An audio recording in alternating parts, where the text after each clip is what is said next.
संस्थापनार्थाय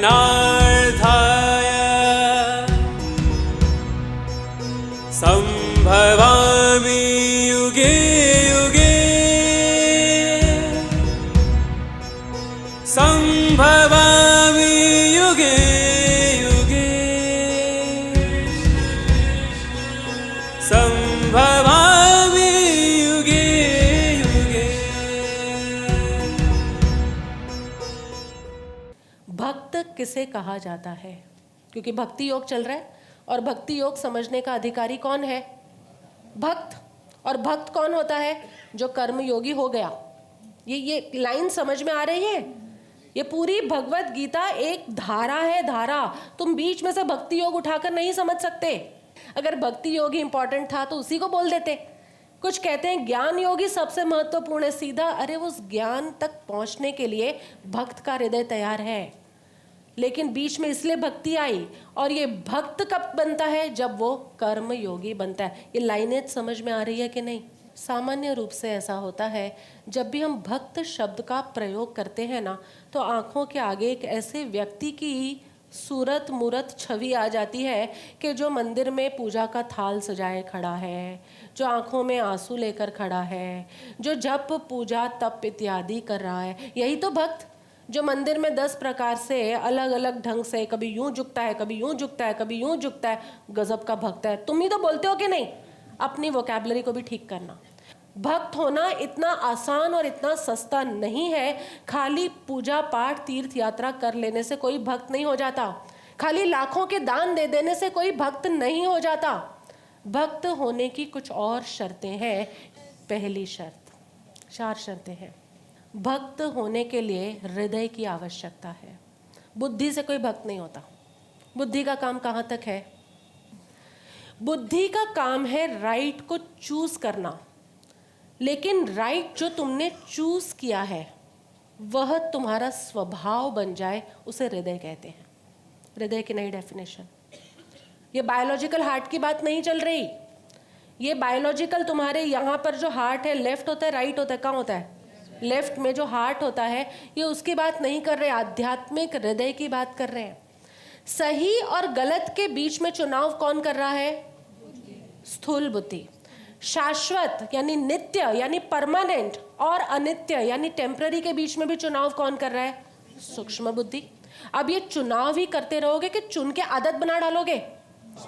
जहां स्वभाव आया वहां हृदय निर्माण शुरू हो गया। ये बात समझ लो। हृदय चाहिए, हृदय। झूठ बोलूं कि सच बोलूं? अभी तक तो तुम चूज करते हो। झूठ बोलूंगा ना इसको तो मेरी क्या इंप्रेशन हो जाएगी? नहीं, सच बोलता हूं। नहीं, अभी तुम्हारा तो उल्टा ही चल रहा है। सच बोलूंगा तो मेरी क्या रेपुटेशन होगी? झूठ बोल देते हैं। चलो, जब तक झूठ और सच में कोई ना कोई झगड़ा चल रहा है, झूठ बोलूं सच बोलूं, तब सच को चूज करते हो तो इसको क्या कहते हैं? विवेक। लेकिन सच बोलना ही तुम्हारी आदत बन जाए, इसे कहते हैं हृदय। जिसका आध्यात्मिक हृदय, स्पिरिचुअल हार्ट ही नहीं डेवलप हुआ, उसको भक्ति के रहस्य सुन तो लेगा, समझ भी आ जाएंगे, लेकिन भरोसा नहीं होगा।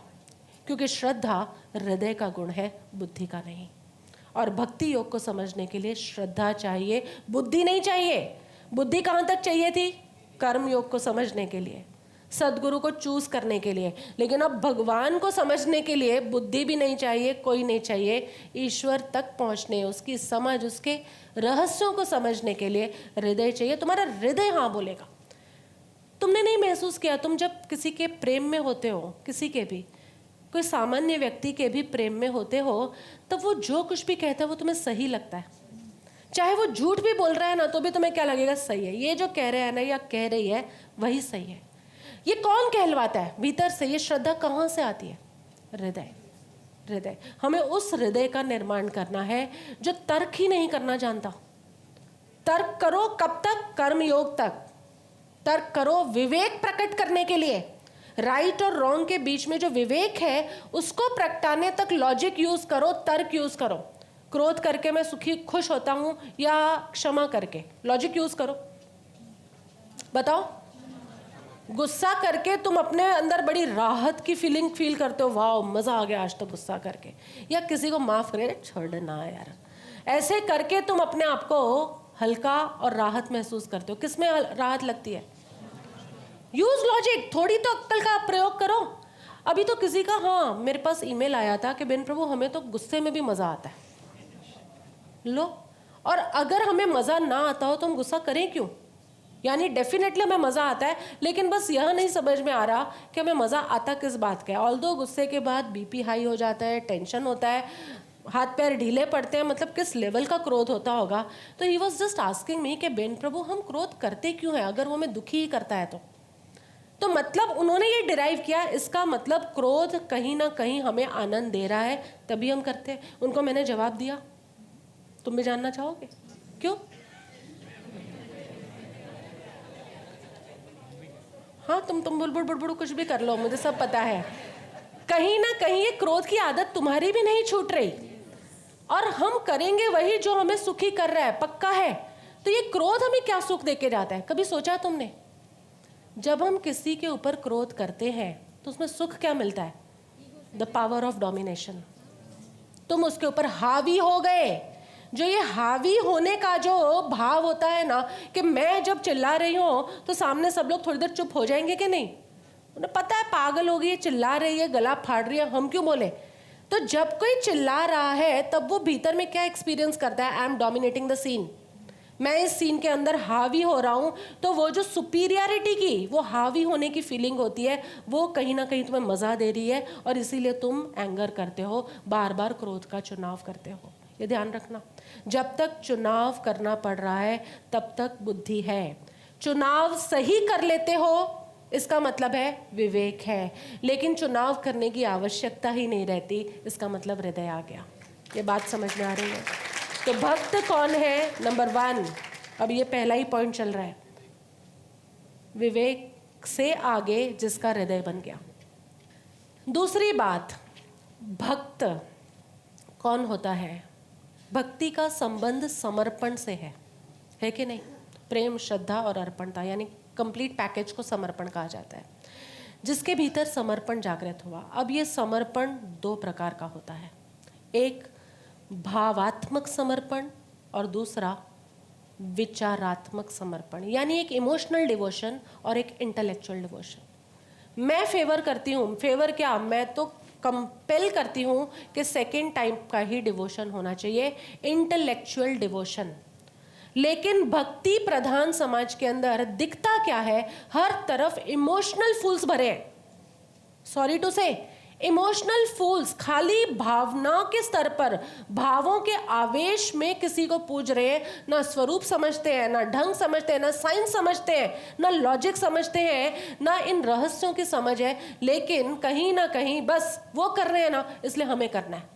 परंपरा कर रही है इसलिए हमें करना है। इतनी बड़ी परंपरा गलत थोड़ी हो सकती है? परंपरा गलत नहीं है, लेकिन परंपरा जिसने तुम तक पहुंचाई है ना, वो गलत है। जिसने परंपरा के अर्थ तुम्हें समझाए हैं वो गलत है। इसलिए जो सोचे समझे बिना समर्पण करता है वो भावात्मक समर्पण, इमोशनल, और जो सोच समझ कर करता है वो इंटेलेक्चुअल डिवोशन। स्वाति प्रभु ये ले, पहला, भीड़ के भरोसे जो समर्पण करता है कैसा होगा? इमोशनल। और जो विचार करके समर्पण करता है, भले आज आप पहली बार सत्संग में आए हैं, लेकिन आप थोड़ा विचार करके फिर डिवोशन करें, मुझे ये मंजूर है। इतने लोग, इतने हजारों लोग मान रहे हैं इसलिए हम भी मानने लग जाएं, ये कोई डिवोशन नहीं है। This is just emotional fooling. Don't enter into this. और हर परंपरा तुमसे यही कराना चाहती है। वो सब जो बिना भरोसे, बिना श्रद्धा, बिना समझ के चलते हैं, सब कौन से? Emotional devotion.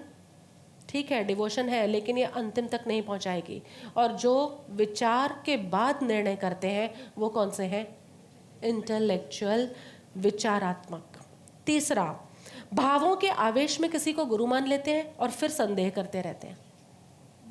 आवेश में किसी को गुरु मान लेते हैं, सब मान रहे हैं ना, मेरे भाई ने कहा, भाभी ने कहा, चाचा ने, मामा ने, सब ने कहा ये सदगुरु है तो है। आवेश में तुमने मान लिया, लेकिन फिर यू कीप ऑन डाउटिंग। वो डाउटिंग थॉमस होता है ऐसे, डाउटिंग थॉमस हमेशा तुम्हारे दिमाग में होंगे भी कि नहीं होंगे, क्योंकि तुम्हारे विचार से नहीं आया ना, ये तुम्हारे पेट से बच्चा आया हो ना, तो कभी डाउट होगा? डाउट होगा। लेकिन ये गुरु का निर्णय तुम्हारे दिमाग की उपज नहीं है, किसी और ने डाला है, इसलिए तुम्हें हमेशा उस गुरु पर संदेह रहेगा रहेगा रहेगा। गुरु छोड़ो, संप्रदायों पर भी संदेह है तुम्हें, है कि नहीं? ये संप्रदाय मोक्ष की बात करते हैं पर पहुंचाते भी होंगे कि नहीं? लेकिन जो भावना विचारात्मक होता है वो आवेश में नहीं, संवेग की अनुभूति के कारण, उत्साह, आनंद, पवित्रता जो अपने भीतर अनुभव करता है उसके कारण समर्पण करता है। चौथा, इमोशनल डिवोशन में तुम्हारी इक्वेशन क्या होती है पता है? कृपा भी गुरु करे और कर्म भी गुरु करे। इसलिए तुम कोई आंतरिक पुरुषार्थ करते ही नहीं है। गुरु कृपा करेंगे ना, हमारा क्रोध चला जाएगा सारा। तुम्हारे गुरु क्यों कृपा कर क्यों नहीं रहे, मुझे तो यही नहीं समझ में आती। गुरु कृपा करेंगे ना, सारा लॉस चला जाएगा हमारा। घर पे बैठो, ऑफिस को ताला लगाओ, घर बैठो। लेकिन जो विचारात्मक होते हैं, इंटेलेक्चुअल डिवोशन होता है, वो कहते हैं कृपा तो उन्हीं की है लेकिन पुरुषार्थ मुझे करना है। उनकी इक्वेशन बिल्कुल ऐसे घूमती है, दिस इज नाउ 180 डिग्री। कृपा तो उन्हीं की रहेगी, उनकी कृपा के बिना मैं कर ही नहीं सकता, लेकिन टोटली कार्य मुझे अपने भीतर करना है। I have to put efforts. Grace belongs to him, वो वहीं से आ रही है, लेकिन मुझे एफर्ट्स करने हैं। नेक्स्ट, भावात्मक वाला जो होता है इमोशनल, वो परिणाम को, रिजल्ट को भविष्य पर छोड़ देता है। आगे जाके हैप्पी होंगे भाई, मोक्ष में जाके, देवलोक में जाके हैप्पी होंगे, उन्हें ये लगता है। लेकिन इंटेलेक्चुअल डिवोशन वाला रिजल्ट अभी और यहीं ढूंढता है, राइट नाउ, प्रेजेंट। फ्यूचर तो है ही नहीं, सारा कुछ फ्लूइड है, एवरीथिंग इज इन थॉट। जो है वो अनुभव कहाँ होता है? वर्तमान में होता है। अनुभव कहाँ होता है? वर्तमान में या भूतकाल में या भविष्य काल में? कहाँ होता है? भूतकाल के केवल स्मरण होते हैं, भविष्य की कल्पनाएं होती है। अनुभव कहाँ रहता है? वर्तमान में। तो जो इंटेलेक्चुअल डिवोशन वाला है वो केवल प्रेजेंट ओरिएंटेड होता है, लेकिन जो इमोशनल डिवोशन वाला है वो फ्यूचर ओरिएंटेड होता है। फ्यूचर में जाके कहीं सुख मिलेगा।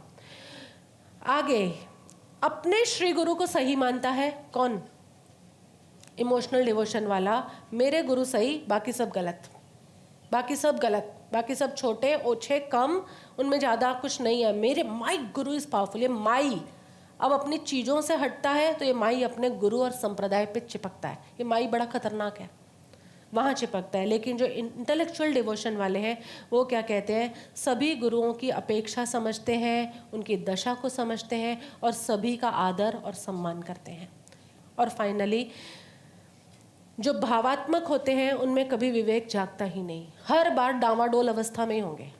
जो जब भी कोई सिचुएशन आएगी गुरु के पास भागेंगे, अपनी बुद्धि के पास नहीं भागेंगे। भावात्मक जो होते हैं, बिकॉज विवेक जागा ही नहीं। जहां प्रॉब्लम आई, छोटी बड़ी, सीधे गाड़ी उठाएंगे और गुरु के दरबार में पहुंच जाएंगे, हाँ कि नहीं? लेकिन जो इंटेलेक्चुअल सरेंडरशिप होती है, इंटेलेक्चुअल डिवोशन, विचारात्मक स्तर पर डिवोशन होता है, प्रॉब्लम आई, आंख बंद करते हैं, बैठते हैं और अपने भीतर से ही समाधान निकाल कर ले आते हैं।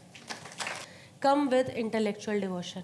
क्योंकि धर्म के नाम पर काफ़ी संप्रदाय हैं, संप्रदायों के नाम पर काफ़ी गुरु हैं, गुरुओं के नाम पर काफ़ी भीड़ उन्हें घेर रही है, लेकिन 95% मैं इमोशनल सरेंडरशिप देख रही हूँ।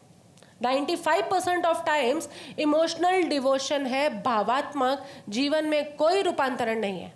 लेकिन जो भी है, 5% की भी वैकेंसी है ना, छूट है ना, तो मैं उस 5% में SRM को देखना चाहती हूँ। क्या तुम सब तैयार हो? तीसरी बात, भक्त कौन होता है? पहला क्या देखा था? भक्त कौन है?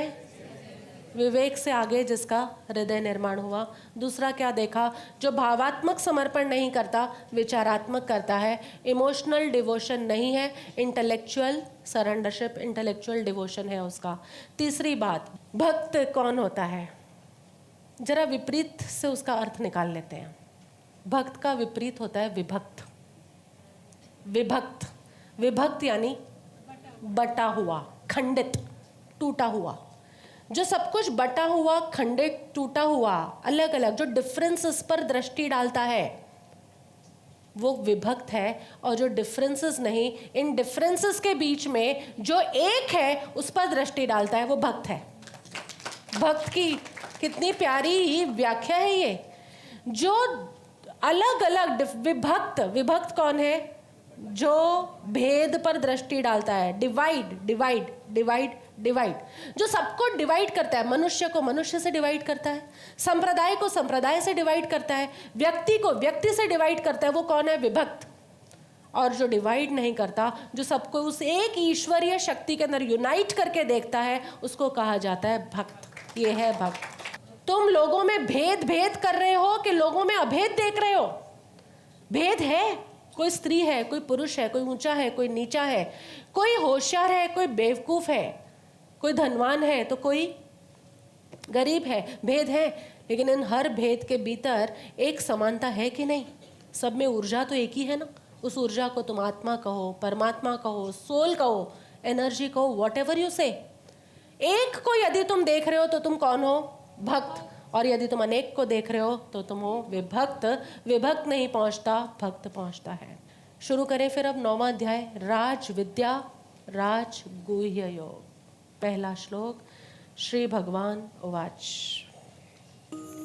ओम श्री परमात्मने नमः।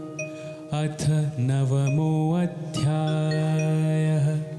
श्री भगवान उवाच। इदं तु ते गुह्यतमं प्रवक्ष्यामि अनुसूयवे।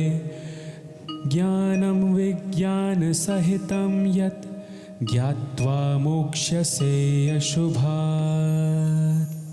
श्री भगवान बोले, तुझ दोष दृष्टि रहित भक्त के लिए इस परम गोपनीय विज्ञान सहित ज्ञान को पुनः भली भांति कहूँगा, जिसको जानकर तू दुख रूप संसार से मुक्त हो जाएगा। इस परम गोपनीय विज्ञान सहित ज्ञान को पुनः कहूँगा। पुनः यानी कंटिन्यूएशन में चल रही है बात। कहाँ है? जरा एक बार लिंक देख लो, 7वां अध्याय निकाल लो। भक्ति योग वहाँ से शुरू हुआ था। 7वें अध्याय में भगवान ने ये चर्चा शुरू की थी। 7वें अध्याय का पहला श्लोक, यहाँ से भगवान ने ज्ञान विज्ञान योग जो शुरू किया था उसको अब पुनः बोलने वाले। पुनः, बीच में ब्रेक लग गया था। इसमें क्या था? पहले ही श्लोक में, हे पार्थ, अनन्य प्रेम से मुझ में आसक्त चित्त तथा अनन्य भाव से मेरे परायण होकर योग में लगा हुआ तू जिस प्रकार से संपूर्ण विभूति बल ऐश्वर्य आदि गुणों से युक्त सबके आत्मरूप मुझको संशय रहित जानेगा, उसको सुन। ये सुनाया पूरा। इस अध्याय के एंड में क्या हुआ देखो, अंतिम में आते आते पंचर पड़ा अर्जुन के दिमाग में। 29 और 30 नंबर के श्लोक के अंदर भगवान ने 6 नई टर्म्स यूज कर दी, करी थी। 29, जो मेरे शरण होकर जरा और मरण से छूटने के लिए यत्न करते हैं वे पुरुष उस ब्रह्म को, संपूर्ण अध्यात्म को तथा संपूर्ण कर्म को जानते हैं। जो पुरुष अधिभूत और अधिदैव के सहित तथा अधियज्ञ के सहित सबका आत्मरूप मुझे अंत काल में भी जानते हैं, वे युक्त चित्त वाले पुरुष मुझे ही जानते हैं, अर्थात प्राप्त होते हैं। अब ये 7 बातें यहाँ कर दी, 7 नए शब्द ले आए। ब्रह्म, अध्यात्म, कर्म, अधिभूत, अधिदैव, अधियज्ञ और अंत काल में मुझे जानते हैं। ये 7 बातें अर्जुन को समझ नहीं आई। नहीं, याद है कि नहीं थोड़ा बहुत? ये 7 बातें अर्जुन को समझ नहीं आई। तो 8वां अध्याय खोलो, उसके स्टार्टिंग में ही हे पुरुषोत्तम, वह ब्रह्म क्या है, अध्यात्म क्या है, कर्म क्या है, अधिभूत क्या है, अधिदैव किसको कहते हैं, यहाँ अधियज्ञ कौन है और इस शरीर में और वह इस शरीर में कैसे है, तथा युक्त चित्त वाले पुरुषों द्वारा अंत समय में आप किस प्रकार जानने में आते हैं। ये 7 प्रश्न अर्जुन ने पूछ लिए। कृष्ण भगवान कुछ बात कर रहे थे एक लिंक में। उन्होंने 29वें 30वें श्लोक में 7 नए शब्दों का प्रयोग किया जिसका अर्थ अर्जुन को समझ नहीं आया। ये मैक्रोकॉज्म और माइक्रोकॉज्म था, याद है ना? अधिभूत, अधिदैव, अधियज्ञ इजी थे समझने, और कर्म, अध्यात्म और ब्रह्म ये समझने थोड़े कठिन लगे हमें। तो ये जो हमने पूरा बनाया था शिवलिंग, उसके अंदर ट्रायंगल बनाया था, ट्रायंगल धीरे धीरे मर्ज हो रहा था। ये सारी बातें समझने में तुम्हें टाइम लगा कि नहीं? तो ये समझाने के अंदर पूरा 8वां अध्याय गया। लेकिन कृष्ण कुछ बात कर रहे थे ना, लिंक पकड़ में आ रही है। 7वें अध्याय में भगवान कृष्ण कुछ बात कर रहे थे।